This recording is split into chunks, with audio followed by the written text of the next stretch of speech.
नमस्कार, आदाब। आपके साथ मैं स्मिता शर्मा हूँ। मेरे YouTube स्टेशन में जुड़ने के लिए आप सभी का बहुत शुक्रिया। और इस वक्त जो बड़ी खबर है कि भारत सरकार ने कहा है कि ऑल पार्टी डेलीगेशन यानी कि सर्वदलीय प्रतिनिधि मंडल भेजे जा रहे हैं दुनिया भर में ग्लोबल कैपिटल्स में, इस बात को पुश करने के लिए कि भारत की ये जो पूरी की पूरी ऑपरेशन रही पहलगाम आतंकी हमलों के बाद, ऑपरेशन सिंदूर का जहां तक सवाल है, पाकिस्तान के खिलाफ वो क्रॉस बॉर्डर टेररिज्म के खिलाफ जो भारत की लड़ाई है वो बिल्कुल वाजिब है और उसका औचित्य है। और the world must take note India के रिजॉल्व का। और इसमें करीब करीब जो है 30 देशों में ट्रैवल करेंगे जहां तक इस प्रतिनिधि मंडल का सवाल है। इसमें ऑपोजिशन के भी नेताओं को जोड़ा गया है। कांग्रेस के डॉक्टर शशि थरूर हैं जो संयुक्त राष्ट्र में लंबे समय तक डिप्लोमेट के तौर पर ऑलरेडी सर्व कर चुके हैं। एनसीपी की सुप्रिया सुले हैं, डीएमके की कनीमोड़ी हैं। और कुल मिलाकर ये अलग अलग टीमें हैं जिनको अलग अलग लोग जो है लीड करेंगे। 51 सांसद हैं जो जाएंगे। आपको मैं ये भी याद दिला दूं कि ये पहली दफा ऐसा नहीं हो रहा है। 1994 में भी हमने देखा था कि उस वक्त जब प्रधानमंत्री पीवी नरसिम्हा राव उन्होंने एक प्रतिनिधि मंडल को भेजा था यूएन इन जिनीवा में। यूएन एचआरसी की मीटिंग हो रही थी, यूएन ह्यूमन राइट्स कमीशन की, ताकि पाकिस्तान का जवाब दिया जा सके। और उस वक्त उस प्रतिनिधि को लीड किया था दरअसल अटल बिहारी वाजपेयी ने, जो ऑपोजिशन दल से थे। 2008 के मुंबई अटैक्स के बाद में भी हमने इस तरह की कोशिशें देखी थी जहां पर अलग अलग लोगों को जो है साथ लाकर, अलग अलग दलों से सांसदों को साथ लाकर उन्हें ग्लोबल कैपिटल्स में भेजा गया था। और फिर एफर्ट्स हुई थी कि किस तरीके से पाकिस्तान को जो है फाइनेंशियल एक्शन टास्क फोर्स में भी डाला जाए, तमाम ग्लोबल हलचल। इन सब के बीच में बहुत कुछ सवाल उठ रहे हैं कि जहां तक भारत की स्ट्रेटेजिक कम्युनिकेशन है, भारत की विदेश नीति है, इनमें क्या कुछ चूक रहा है, क्या कुछ सही रहा है। यहां तो कह रहे हैं कि टेररिज्म की इस लड़ाई में ऑपोजिशन की साथ की जरूरत है, लेकिन क्या डोमेस्टिकली ऑपोजिशन के साथ रिश्तों में हालात कुछ बदलेंगे? तमाम मुद्दों पर बातचीत करने के लिए मेरे साथ खास मेहमान जुड़ रहे हैं। हमारे साथ है प्रोफेसर मनोज कुमार झा। आप आरजेडी के सांसद हैं और खुद प्रोफेसर भी हैं, मल्टीपल हैट्स पहनते हैं। बहुत शुक्रिया सर आपका हमारे साथ जुड़ने के लिए। शुक्रिया जी। और प्रोफेसर मनोज झा उन आवाजों में से हैं जिनकी स्पीचेस को आप मिस नहीं कर सकते हैं। संसद में अनमिसेबल होती हैं इनकी स्पीचेस। सर, अगर सबसे पहले तो मैं शुरुआत कर सकूं अभी इस ऑल पार्टी डेलीगेशन की बात को लेकर, ये आपको कितना इंपॉर्टेंट जेस्चर नजर आता है सरकार की तरफ से? और इसकी ऑब्जेक्टिव्स जो हैं, आपको लगता है कि एक अच्छा जेस्चर है जब सारी पार्टियां एक साथ आती हैं? ऑपोजिशन ने अभी तक सॉलिड बैकिंग दिया है सरकार को पहलगाम आतंकी हमलों के बाद से कि आप जो भी करेंगे पाकिस्तान को लेकर हम आपके साथ खड़े। देखिए, सबसे पहले तो ये समझना चाहिए हम सबको, और हम समझते भी हैं, पक्ष हो या विपक्ष हो, पहलगाम या पहलगाम से पूर्व जब इस प्रकार की बर्बर हिंसा की कार्रवाई हुई तो आहत सिर्फ वो परिवार नहीं हुए, चिराग सिर्फ उन परिवारों के नहीं बुझे, हर किसी को एक व्यक्तिगत पीड़ा का आभास हो रहा था। स्मिता जी, ये महत्वपूर्ण तथ्य है जिसको हमें नजरअंदाज नहीं करना चाहिए। घरेलू राजनीति का एक तेवर होता है, उसकी प्राथमिकताएं होती हैं, लेकिन जब भारतवर्ष या जिसको हम कहते हैं आइडिया ऑफ इंडिया पे चोट पहुंचाने की कोशिश होती है, क्योंकि पहलगाम की दहशतगर्दी का एक पहलू जो कभी हमें इग्नोर नहीं करना होगा, क्योंकि वो हमेशा के लिए एक लेसन सिखा गया हमें, क्योंकि दहशतगर्दी के साथ साथ नफरत बोने की साजिश थी कि समाज में जहर फैले। मैं समझता हूं कि अनायास, जिसको कहते हैं spontaneously, every Indian rejected that.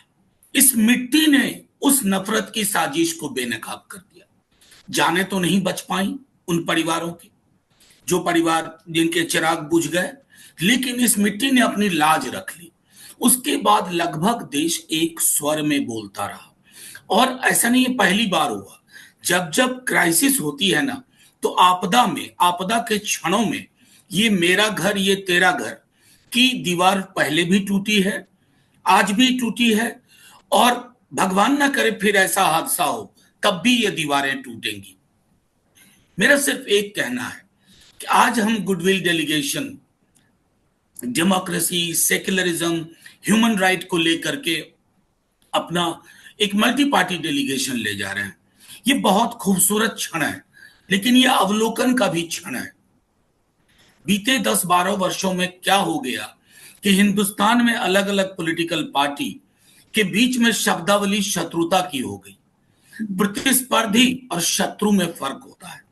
हम इस दीवार को मिटा गए, प्रतिस्पर्धी शत्रु हो गया, तो शत्रु वाली जुबान से एड्रेस। मैं बता रहा हूं इस डेलीगेशन, हालांकि इसकी बेहतर बुनावट हो सकती थी, बनावट हो सकती थी, जो उस पर भी मैं चीजें पूछना चाह रही थी आपसे हाँ, सवाल, उस मैं पर उस सवाल पर पूछना चाह आऊंगा, रही थी। हाँ, मैं उस पर आऊंगा, लेकिन अभी मैं आपको सिर्फ इतना कहना चाहता हूं कि हमें यह तय करना होगा कि जब हम डेमोक्रेसी, सेक्युलरिज्म को बाहर शोकेस कर रहे हैं, और गलत नहीं कर रहे हैं, क्योंकि भारत सिर्फ एक मुल्क नहीं है, ये एक विचार भी है। Idea of India, idea of India सिर्फ एक तहरीर नहीं है, एक कागज पे लिखी इबारत नहीं है, और हमारा नक्शा सिर्फ कागज का नक्शा नहीं है, रिश्तों का नक्शा है। ये आज नहीं बना, ये हजारों साल के, जिसको नेहरू कहते हैं पैलिम्सेट, आते गए लोग, इबारतें नहीं आते गई, पुरानी कोई इबारत मिटी नहीं, नई के लिए भी जगह बन गई। इसको अपने घरेलू स्फीयर में भी बरकरार रखना हमारी प्राथमिकता होनी चाहिए। अगर प्रधानमंत्री जी आज इन्होंने ये कोशिश की है, तो ये कोशिशें सिर्फ दुनिया के अलग अलग मुल्कों में नहीं, अपने देश में भी चुनाव हम लड़े।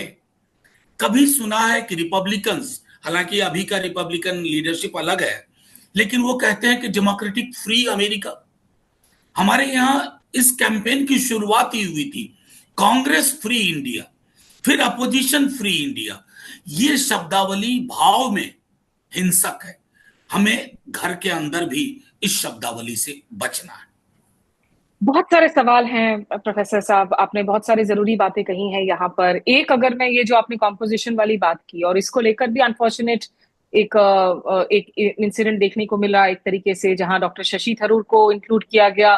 कांग्रेस ने उनके नाम को नामांकित नहीं किया था, कांग्रेस ने जो 4 नाम सजेस्ट किए थे वो ड्रॉप कर दिए गए। मुझे पता नहीं आरजेडी को रीच आउट किया गया था कि नहीं, आपको रीच आउट किया गया था कि नहीं। आई थिंक आपको होना चाहिए था उस डेलीगेशन में। You are one of our best voices within and outside parliament. क्या ये जब आप कॉम्पोजिशन की बात कर रहे हैं, क्या आपको लग रहा है कि जानबूझकर, मतलब विदाउट अ डाउट कंपीटेंस पर कोई सवाल नहीं खड़े कर रहा है डॉक्टर थरूर का, लेकिन यहाँ पर एक कोशिश भी थी कि एक अगर जो डिवीजन नजर आ रहा है एक पार्टी के अंदर, जो आपकी मेन ऑपोजिशन पार्टी है, उस पर भी थोड़ा सा जो है आप खेल जाए। कैसे देखते हैं आप ये कॉम्पोजिशन के सवाल को? जी, मैं आपको एक बात कहूं कि जो मैंने कहा, प्रधानमंत्री जी के लिए कतई मुश्किल नहीं था कि एक फोन उठाते और कहते राहुल जी आइए चाय पीते हैं, या जो मुख्य मुख्य और लीडर हैं आइए। मतलब मीडिया को बाद में पता चलना चाहिए था, आते बैठते। मुझको लगता है कि ये इतना बड़ा मसला ही नहीं था। मतलब we are developing a skill to create an issue out of non issue. अभी हमारे लिए क्या था, एक जो यूनिटी का, एक जो एकजुटता का संदेश था, बीते पहलगाम की सामूहिक पीड़ा के बाद उसमें क्रैक क्यों आया? इसी तरह की चीजों से, जहां पर मतलब कमेटी पर बातचीत पहले शुरू, बाद में शुरू हुई, नाम पहले से मीडिया में तैरने लगे कि ये जाएंगे वो जाएंगे। मेरा मानना है कि इससे बचा जा सकता था। गुडविल मिशन दुनिया में भेजने से पहले उसकी निर्मिति में, उसके निर्माण में हिंदुस्तान में उसी तरह का एक गुडविल होना चाहिए था, across political parties, between political parties. और ये मैं बताऊं, इसके लिए किसी को रॉकेट साइंस की ज्ञान की जरूरत नहीं है। मैं जितना मोदी जी की पॉलिटिक्स को जानता हूं, राहुल जी को और बाकी लोगों को, एक फोन कॉल आने पे they could have sat together. हाँ, हमारी पार्टी को भी कॉल आया, हमारी पार्टी से हमारे फ्लोर लीडर प्रेमचंद गुप्ता जी जा रहे हैं। मिशन ये नहीं है कि कौन जा रहा है, व्यक्ति में डिफरेंस हो सकता है, लेकिन ये हिंदुस्तान जा रहा है। हिंदुस्तान एक संदेश लेके जा रहा है कि दुनिया के देशों को, और ये बात मैं लगातार कह रहा हूं, इस पहलगाम की पीड़ा के बाद, ऑपरेशन सिंदूर के बाद जो चीज मुझे असहज करती है, 2 चीजें। एक तो डोनाल्ड ट्रंप का बयान, मतलब समझ में नहीं आ रहा है कि उनको ये मैंडेट कहां से मिला है, कि जो उनके मैंडेट में है और ब्रीफ में नहीं, उस पर भी जुबान खोले। दूसरा जो मुझको असहज करता है इस पूरी प्रक्रिया में, पहलगाम और उसके बाद ऑपरेशन सिंदूर के बाद, वो महत्वपूर्ण चीज ये है कि हमने अलाउ किया कई जगहों पर ऐसी चीजें जो नहीं होनी चाहिए थी। इतना अच्छा संदेश गया था व्योमिका और सोफिया कुरैशी जी के इसके बाद, लेकिन उसको भी पॉलिटिकल डोमेस्टिक पॉलिटिक्स में हमने ऐसा डाइल्यूट किया ना, क्योंकि वो सिर्फ मिलिट्री माइट का संदेश नहीं था, वो संदेश था कि भाई हिंदुस्तान किस तरह अलग देश है। और मतलब दुनिया में देश और भी हैं, लेकिन एक सभ्यता के बैकग्राउंड के साथ जो देश आता है उसका मिजाज बिल्कुल अलग होता है। मैं समझता हूं उस संदर्भ में भी हमें और बेहतर कोशिश करनी चाहिए थी। ये we can't lose sight of the fact, जिसकी ओर आप इशारा भी कर रहे हैं, कि पिछले 10-12 सालों में, खास करके जब से मोदी जी की सरकार आई है मेजोरिटी के साथ में, रिश्ते और ज्यादा जो हैं, जो तल्खियां बढ़ी हैं सत्ता पक्ष और विपक्ष के बीच में। संवाद इतनी बुरी तरीके से चरमराया है संसद के अंदर। एक के बाद एक संसदीय सत्रों में हमने देखा है कि या सांसदों को निलंबित कर दिया जाता है, निष्कासित कर दिया जाता है लार्ज नंबर्स में जो विपक्ष के सांसद हैं, और एक दूसरे पर इतने एक्यूजेशंस लग रहे हैं। ऑपरेशन सिंदूर के बाद भी प्रधानमंत्री नरेंद्र मोदी सर्वदलीय बैठक में नहीं आए। 2 बार बैठक जरूर की गई, उसकी अगुवाई की राजनाथ सिंह जी ने, रक्षा मंत्री ने। प्रधानमंत्री बिहार जरूर गए थे वहां पर, और वहां से सबसे पहले जो है अपने शब्द उन्होंने बयान किए थे पहलगाम को लेकर। क्या आपको लगता है कि कुछ भी बदलेगा जहां तक डोमेस्टिक इस ताल्लुक का सवाल है, सत्ता पक्ष और विपक्ष के बीच आज की तारीख में?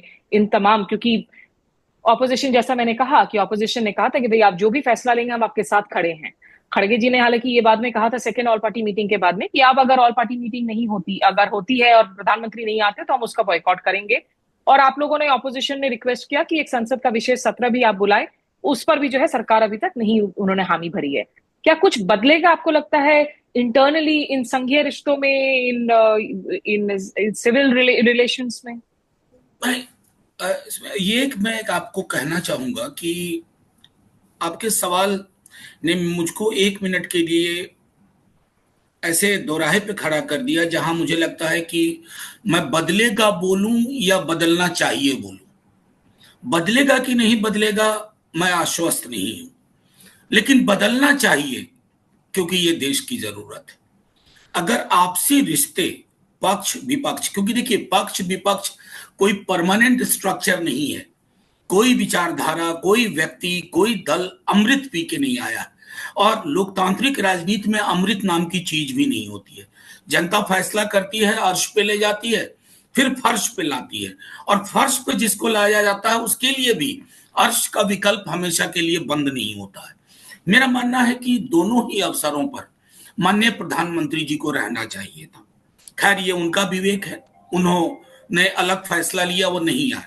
लेकिन ये भी जो हम अभी गुडविल भेज रहे हैं टीम, उसको भी हमको कोशिश करनी चाहिए थी कि मूलतः इसको हम एक विशेष सत्र के बाद ही करते। अगर विशेष सत्र एक दिन का होता तो उसके बाद करते। ये कह रहा था कि अगर विशेष सत्र संसद का होता, जिसके लिए सर्वप्रथम राष्ट्रीय जनता दल की ओर से मैंने लिखा था, तो शायद एक कलेक्टिव साइके है, कलेक्टिव विल है, उसका एक्सप्रेशन पार्लियामेंट में होता, और उसके आधार पर हम दुनिया के अलग अलग देशों में हमारे डेलीगेशन जाते हैं, जो अभी जा रहे हैं। लेकिन नेचुरल प्रोसेस और बेहतर ये होता कि एक बार पूरी संसद बैठे। देखिए सबको पता है कि ये वक्त क्या है ना, ऐसा नहीं कि सवालों की फेहरिस्त नहीं है, सवाल बहुत सारे हैं, क्योंकि नेशनल सिक्योरिटी, इंटीग्रिटी, सॉवरेंटी तक से रिलेटेड सवाल हैं। लेकिन we know questions can wait, must wait. आज का मौका है कि जब हम आपदा में हैं, पहले इसके लिए मिटिगेशन के उपाय करने होंगे।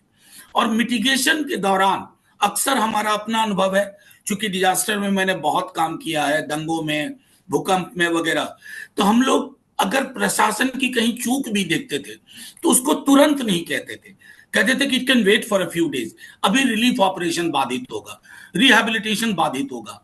तो वही एक मंत्र अगर करके हम संसद में बैठते और उसके पश्चात ये निर्णय लेते, ये डेलीगेशन वाला, तो एक नेचुरल प्रोसेस होता। हाँ, आखिरी चीज मैं जरूर कहूंगा, जो मैंने जहां से शुरुआत की थी, ये बदलना होगा।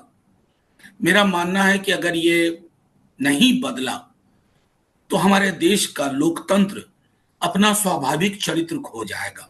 ये मेरी चिंता है। आपको क्यों लगता है सरकार ने ये हिचकिचाहट क्यों दिखाई सत्र बुलाने से? उनका कहना है कि ऑपरेशन सिंदूर अभी भी जारी है, संसद के दौरान किसी ने अगर स्ट्रैटेजी को लेकर कुछ सवाल पूछ दिए, कुछ बयान दे दिए, तो it will show India in a poor light. आपको औचित्य नजर आता है इन आर्ग्यूमेंट्स में? नहीं, मुझको लगता है ना कि एक बहुत विशाल देश है ये, बहुत विशाल देश है, और इसकी बहुलता इसकी ताकत है। और जब हम सवाल पूछते हैं ना, तो वो सवाल आलोचना के लिए नहीं होते हैं, वो कोर्स करेक्शन के लिए भी होते हैं। हम अक्सर ये भूल जाते हैं कि सवाल आलोचना के लिए ही होते हैं, ऐसा नहीं है। कई बार सवाल पूछने से चीजें बेहतर होती हैं। अगर कोई ये पूछता है कि इंटेलिजेंस फेलियर इस स्केल पर कैसे हुआ, कि ये सवाल देश हित के खिलाफ है। मैं बार बार कहता हूं, पुलवामा ने हमें अंदर से झकझोर दिया था, हिला कर रख दिया था। हमें पता नहीं चला कि वो रिपोर्ट जो उस पर आनी थी उसका क्या हुआ। क्या होता है ना कि जब आपके पास इस तरह के हादसों के बाद इंटेलिजेंस फेलियर कहां, किस लेवल पे हुआ, सिक्योरिटी लैप्स कहां हुई, उससे आपको कोर्स करेक्शन में मदद मिलती है। अन्यथा क्या होता है कि अभी साल भर बाद हम बिसरा बैठेंगे, हमारी स्मृति से ये लुप्त हो जाएगी, बिजनेस एज यूजुअल हो जाता है। ये नहीं होना चाहिए। इसलिए आवश्यक है कि कई पहलुओं पर चर्चा करिए, लेकिन पहलुओं पर चर्चा करने के बाद देश बोलेगा तो एक ही स्वर में, देश में कोई दूसरा स्वर नहीं है। अब देखिए, कश्मीर में जिस तरह का स्ट्रॉन्ग प्रोटेस्ट हुआ पहलगाम के बाद, ये क्यों हुआ? क्योंकि मैंने कहा ना कि इस टेरर टेरर इसका प्लानिंग के पीछे कई चीजें थी। नफरत, कश्मीर की रीढ़ तोड़ना। तो दोनों चीजों के मद्देनजर जो भी सवाल आते संसद में आते, और उस संसद की बहस से हम और प्रबल ही होते, बलवती होते। ये इंडिया बदल गया है। मतलब 2008 के बाद भी हमने देखा था कि सुप्रीम कोर्ट की फटकार की वजह से हो, विपक्ष की दबाव की वजह से हो, जवाबदेही भी तय की जा रही थी, रेजिग्नेशंस भी हो रहे थे, पदों से लोगों को इस्तीफा देना पड़ रहा था। अभी ये जो पूरी की पूरी नैरेटिव जो चल पड़ी है, और जिसको लोग समझाने की कोशिश करते हैं तो उनको एंटी नेशनल कह दिया जाता है, कि the nation is not equal to the government, कि जो मुल्क है वो सरकार से ऊपर है। तो इस नैरेटिव के तहत ये बड़ा मुश्किल हो गया है, क्योंकि देखिए, जहां तक हमारी मिलिट्री स्ट्राइक्स का सवाल है, इसमें तो इनफ प्रूफ, और 2019 से शायद सबक भी लिए गए, और इसीलिए अभी जो प्रेस कॉन्फ्रेंसेस की गई उसमें इमेजरी दी गई, सॉलिड प्रूफ दिया गया, जिसको वॉशिंगटन पोस्ट, न्यूयॉर्क टाइम्स जैसे जो अखबार जिनको माना जाता है कि वेस्टर्न बायसेस हैं, वो लोग भी कबूल रहे हैं कि हमने सिग्निफिकेंट डैमेज किया है पाकिस्तान में, वहां के इंफ्रास्ट्रक्चर को, आतंकी ढांचागत हमने नुकसान पहुंचाया है। लेकिन जहां तक अंदरूनी सुरक्षा मैकेनिज्म से जुड़ी सवालों का सवाल है, उसमें सवाल पूछने से ही जो है आपके खिलाफ मुकदमा हो सकता है, आपको एंटी नेशनल ठहराया जा सकता है। बदल गया है देश, आपको लग रहा है जब इन मुद्दों पे? स्मिता जी, दुनिया के कई देशों में ऐसा हुआ है। एक किताब बीते दिनों काफी चर्चित रही है, एच तमिल कुरान की, how to lose a country, Turkey के संदर्भ में है।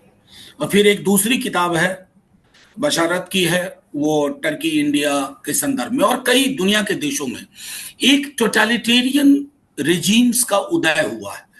और उसके पीछे कारण है, उनके पीछे के जो रेजिम थे उनकी कुछ वीकनेस थी, कुछ फेलियर थी, जिसने एक रास्ता खोल दिया एक टोटलिटेरियन सेटअप का, कि एक स्ट्रक्चर वो एमर्ज करे। लेकिन India is essentially never in favour of such regimes, at least for long. तो मेरा ये, अगर मैं ये कह रहा हूं कि ये है टोटलिटेरियन स्ट्रक्चर में, तो I can see the possibility of a light at the end of the tunnel, और I can see that light. वो मैं देख सकता हूं, वो मेरा मानना है।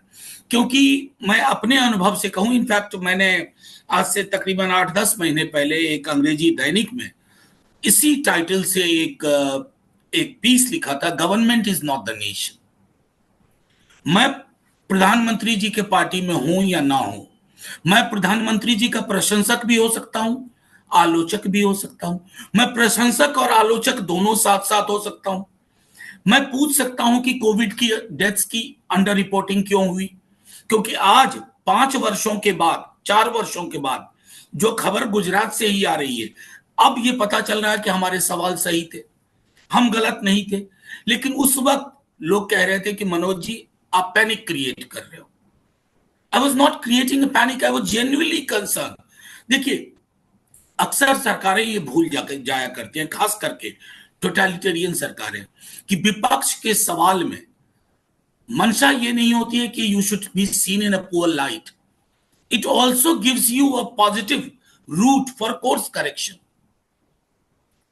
ये फर्क ये लोग भूल गए हैं, और मेरा मानना है कि उसकी वजह से भी ये जो दिक्कतें होती हैं आए दिन, वो इन वजहों से भी है कि आपने पुल ही तोड़ने की कोशिश की है, संवाद का जो पुल है।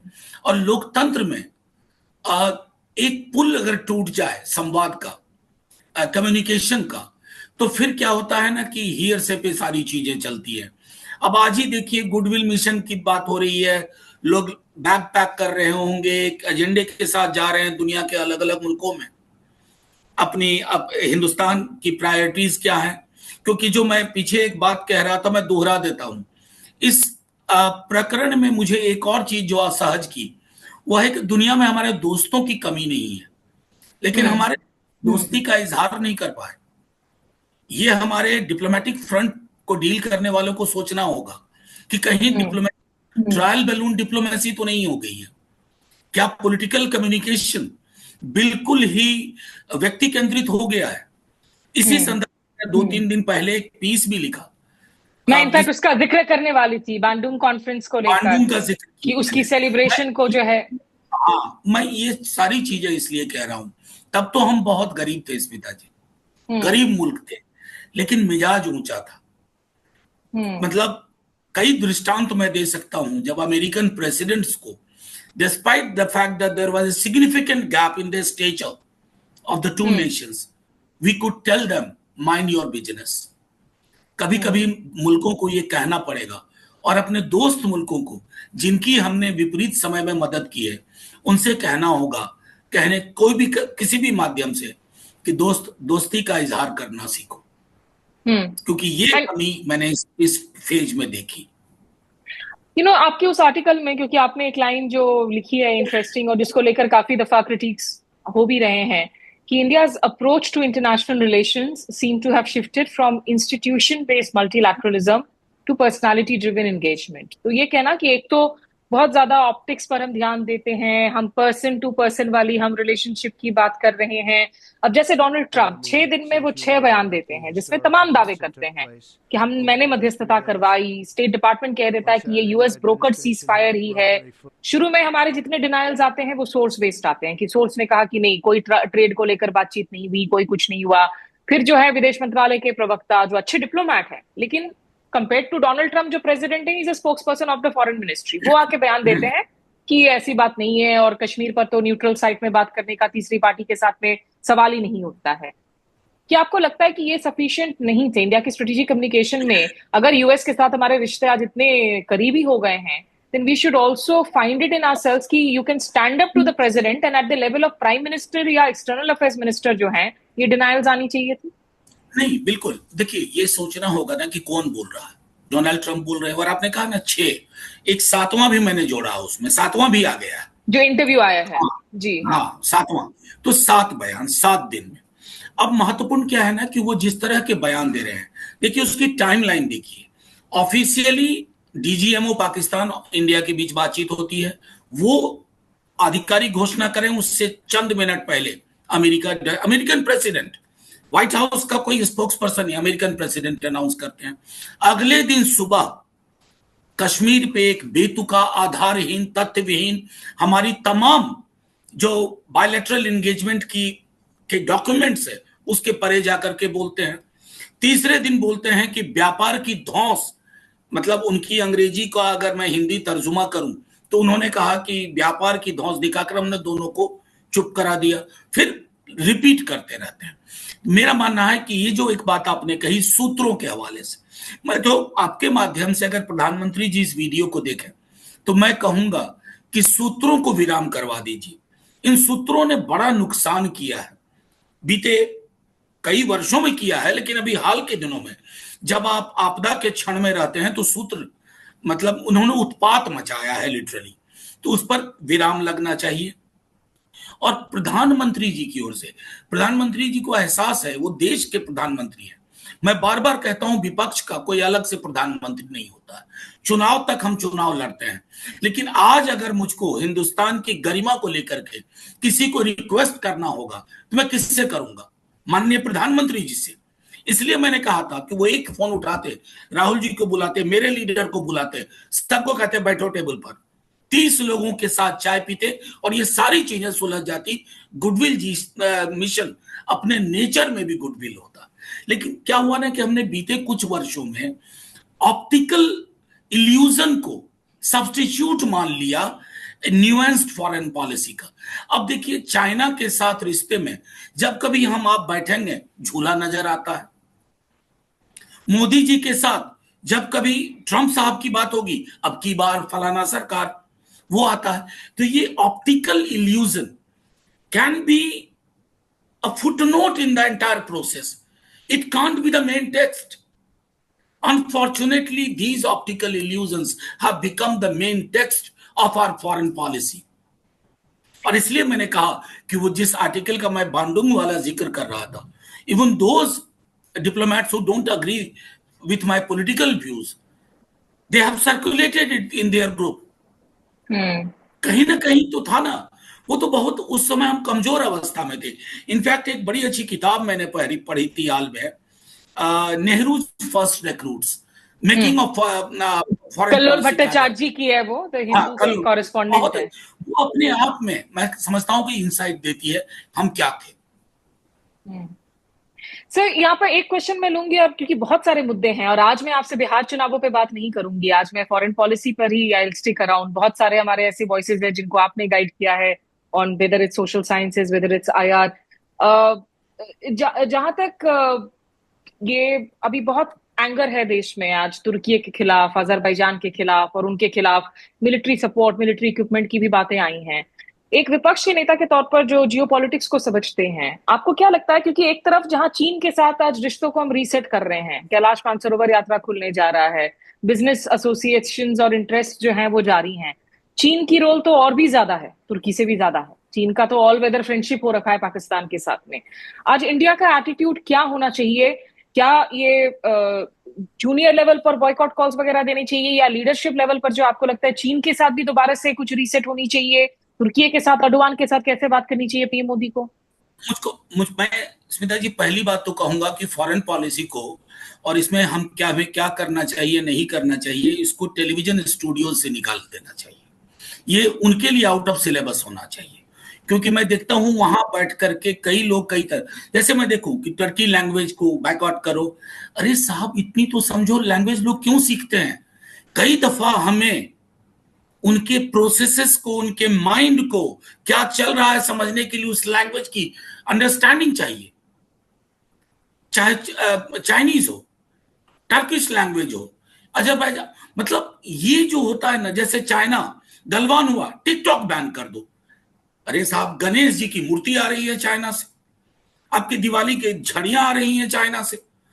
एक जो इसी को मैं कहता हूं कि एक न्यूएंस्ड पोजीशन होना चाहिए at multiple level, multi layered होती है डिप्लोमेसी। ये नहीं कि टेलीविजन स्टूडियो में बैठ करके आज मैंने टर्की के सारे फोन नंबर डिलीट कर दिए, this is my message to Turkey that I have no contact. No, things don't work like this.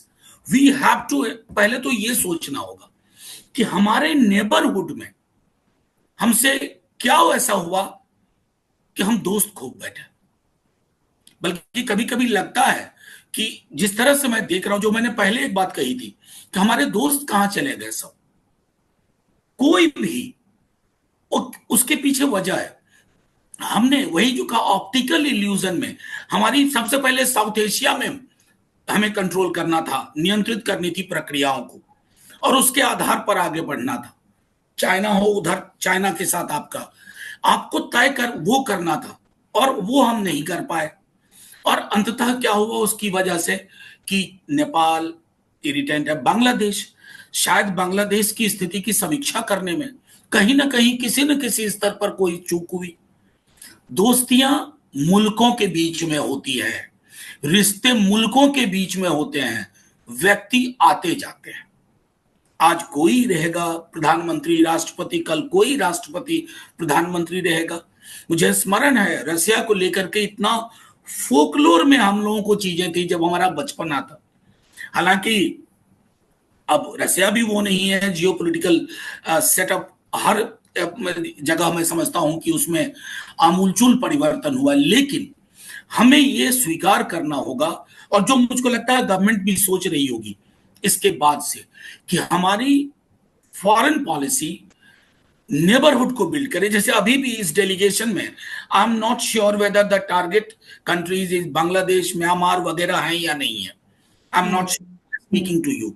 हमें इधर भी देखना है और तब दुनिया के अलग अलग देशों में जाकर के संदेश देना है। और ये जो बहुत ही रिएक्शन इस तरह के होते हैं कि वहां की घड़ियां बंद करो, वहां का ये बंद करो, उससे पहले एक संदेश दो। मैं टर्की गया था गवर्नमेंट ऑफ इंडिया की ओर से ही, पार्लियामेंट की तरफ से। वहां मुझे एक पोजीशन लेना था, एक क्रिटिकल इशू था बिटवीन है India and China. I took that position and we could win some friends on the table. मतलब उसके लिए मैं एक्सपर्ट नहीं हूं इस फील्ड का, लेकिन मेरा मानना है कि हम लोगों को इसको व्यक्ति केंद्रित विमर्श से लेकर के एक जो ऐतिहासिक संदर्भ है हमारा, उसमें इसको लेके जाए। और तब अगर बात करें, क्योंकि ट्रंप साहब ने जैसे एक बात कह दी ट्रेड वाली, मैं जानता हूं मेरे देश का एक अदना परचून की दुकान वाला भी हिंदुस्तान की साख की कीमत पर कोई समझौता नहीं करेगा। परचून वाला जिसकी डेली कमाई से परिवार चलता है, और वो साहब ये बोल के निकल जा रहे हैं और सूत्र खंडन कर रहे हैं यहां से। मैं समझता हूं इसको एक पूरे पैराडाइम शिफ्ट की ओर ले जाना होगा, ये मेरा मानना है। बहुत सारी आपने बातें कही कि जाहिर सी बात है, और डिप्लोमेसी का भी अपना जो है एक तरीका होता है, प्रोसेस होता है, और वो मल्टी स्टेप्स होती हैं। जो लास्ट कुछ क्वेश्चंस हैं जो आपसे पूछना चाहूंगी कि हमने एक तो बात की कि आप ग्लोबली जब आप एक यूनाइटेड फेस दिखा रहे हैं, लेकिन अंदरूनी तरीके से जो आज की तारीख में हमारी जो देश के अंदर चुनौतियां हैं और उनको एड्रेस करने के लिए एक बहुत अच्छा मौका था, लेकिन फिर भी हमने देखा कि जो इंटरनल हमारी डिवाइसिवनेस है, एक मंत्री आकर मध्य प्रदेश के कर्नल सोफिया कुरैशी पर इतनी उटपटांग बयान देकर चले जाते हैं, उनके खिलाफ एफआईआर दर्ज करने के लिए कोर्ट की तरफ से कहा गया है, वो भी नहीं होता। और वहीं आज अगर हम देखें तो अशोका यूनिवर्सिटी के जो प्रोफेसर हैं अली खान महमूदाबाद, उन्होंने एक पोस्ट लिखी थी फेसबुक पर जिसमें उन्होंने ऑपरेशन सिंदूर की तारीफ की थी, हौसला अफजाई करते हुए मिलिट्री एक्शन की। उन्होंने ये कहा था कि कर्नल सोफिया कुरैशी को प्रेस कॉन्फ्रेंस में जिस तरीके से हमने इस बात को दर्शाने के लिए बार बार वो सामने आई विंग कमांडर व्योमिका सिंह के साथ कि देखिए हम एक यूनाइटेड कंट्री हैं, लेकिन अफसोसनाक बात यह भी है कि एक रिलीजियस डिस्क्रिमिनेशन इस देश में लगातार हो रहा है, बुलडोजिंग हो रही है, लिंचिंग्स हो रही हैं। आज इस बात पर उनको अरेस्ट किया गया है, ये किस तरह का मैसेज जाता है? देखिए, यही एक दोहरापन है व्यवहार में, और ये मैंने लिखा भी। ये दोहरापन हमें अनसेटल करेगा, असहज करेगा। मैं बताऊं कि इस बीच की जितनी ब्रीफिंग हमारी सेना की हुई, the best moments were the one when Vyomika Singh and colonel Sofiya Qureshi they were there. Why do I say that? Military might के लिए सिर्फ नहीं बोल रहा हूं, प्रोवेस के लिए नहीं, वेलर के लिए नहीं, एविडेंस देने के लिए नहीं, मैं ये कह रहा हूं ये हिंदुस्तानी सोच थी। This is what is idea of India, we communicated to that. आज हमने अरेस्ट कर लिया। सोफिया कुरैशी के बारे में जो बयान बीजेपी के मंत्री महोदय दे रहे हैं, उसके बाद सेना को लेके एक बयान, मैं क्या कहूं ना कि हमने इस देश की मिट्टी को देख रहा हूं कुछ लोग खराब करने पे आमदा। अरे साहब, आज मैं देख रहा था कि सुबह से कई चैनल चला रहे हैं कि जावेद अख्तर साहब ने कहा है कि मैं नरक में जाना पसंद करूंगा, पाकिस्तान में नहीं। ये देशभक्ति का सारा प्रमाण पत्र मुसलमानों के घर से ही चाहिए। उन्होंने तो 47 में दे दिया था भाई, विकल्प था, नहीं गए। जिसने विकल्प के आधार पर भी जो नहीं गए, आज इतने वर्ष बाद, 78 साल बाद भी, पहलगाम की घटना के बाद हैशटैग चला कश्मीर हमारा है। I am very happy with that. Kashmiri हमारा है क्यों नहीं चला हैशटैग? कश्मीर चाहिए, कश्मीरी नहीं चाहिए। ये जो एक, देखिए मैं ये नहीं कहता हूं कि 12 वर्ष पूर्व हिंदुस्तान स्वर्ग था, पहले भी झगड़े होते थे, लेकिन सुलह इस देश का डिफॉल्ट टेम्पलेट था। हम बैठते थे, बात करते थे। आज क्या हुआ है कि एक पूरी आबादी को आप डिसइंफ्रेंचाइज कर रहे हो, साइकोलॉजिकली, सोशली, और ये एक ऐसे घटनाक्रम में तब्दील होगा जहां मान लीजिए घर के अंदर एक व्यक्ति, 6 आदमी के घर में एक व्यक्ति परपेचुअली मायूस है, उसकी मायूसी मुल्क की मायूसी रोक देगी? नहीं। ये चीज अब मैं कह रहा हूं यही दोहरापन आएगा। एक तरफ गुडविल मिशन जा रहा है, बोलेगा कि हम उस देश से आए हैं, देखो ये डेलीगेट्स हैं, फर्क नहीं कर पाओगे हम कौन है, किस जाति के हैं, किस धर्म के हैं, हम हिंदुस्तान है। और दूसरी तरफ आज अशोका यूनिवर्सिटी के का अरेस्ट, और ये अलहदा घटना नहीं है, पूरा एक घटनाक्रम है लगातार। जिस दिन ना हो उस दिन लगता है चलो सुकून से बीत गया आज का दिन। तो ये तो, और मैं समझता हूं जो शुरू भी आपने वहीं से की थी, मैं कहूं कि प्रधानमंत्री जी को एक गुडविल मिशन इस देश में भी चलवाना होगा सबके साथ मिलकर। उस गुडविल मिशन के बगैर हम सबको दिक्कत आएगी। एक जो विचार है हिंदुस्तान का, उसका कोई भी क्षरण, उसकी कोई भी क्षति उचित नहीं। जस्ट आखिरी 2 सवाल, क्या ये पॉलिटिक्स ऑफ कन्वीनियंस नहीं है? क्योंकि देखिए आज डेलीगेशन में हमारे बहुत सारे ऐसे फंटास्टिक हमारे डिप्लोमेट्स को भी शामिल किया गया है, एम्बेसडर सईद अकबरुद्दीन, जावेद अशरफ। और जावेद अशरफ इनफैक्ट जब वो फ्रांस से एम्बेसडर पोस्ट जब उनका खत्म होने वाला था, ये भी एक हकीकत है, एक अखबार ने लिखा था कि वो डिप्यूटी एनएसए बनने वाले हैं। इतनी हेट ट्रोलिंग उनकी शुरू हो गई थी कि कैसे जो है वो डिप्यूटी एनएसए बन सकते हैं। और आज की तारीख में हमें ये भी पता है कि जहां तक बीजेपी का रवैया है in giving tickets to Muslim faces या in making them appointing them in cabinet, तो ये जब आपको जरूरत है एक नैरेटिव बिल्डिंग की, तब तो आप इन लोगों को आप रीच आउट कर रहे हैं, and then you are constantly also कि ये जो पूरी की पूरी एक नैरेटिव हो रही है, जो ओवैसी साहब को लगातार गो टू पाकिस्तान किया जा रहा था, अभी वो पाकिस्तान के खिलाफ एक से बढ़कर एक बयान दे रहे हैं, तो उनको आपने जो है अलग तरीके से पूरी तरह से हेल कर रखा है। तो ओवैसी साहब को लेकर भी लोगों के अपने जो भी राय हो, लेकिन जहां तक ये इस सरकार का सवाल है, इनकी पॉलिटिक्स ऑफ कन्वीनियंस है अराउंड मुस्लिम्स, क्या ये प्रॉब्लमैटिक है?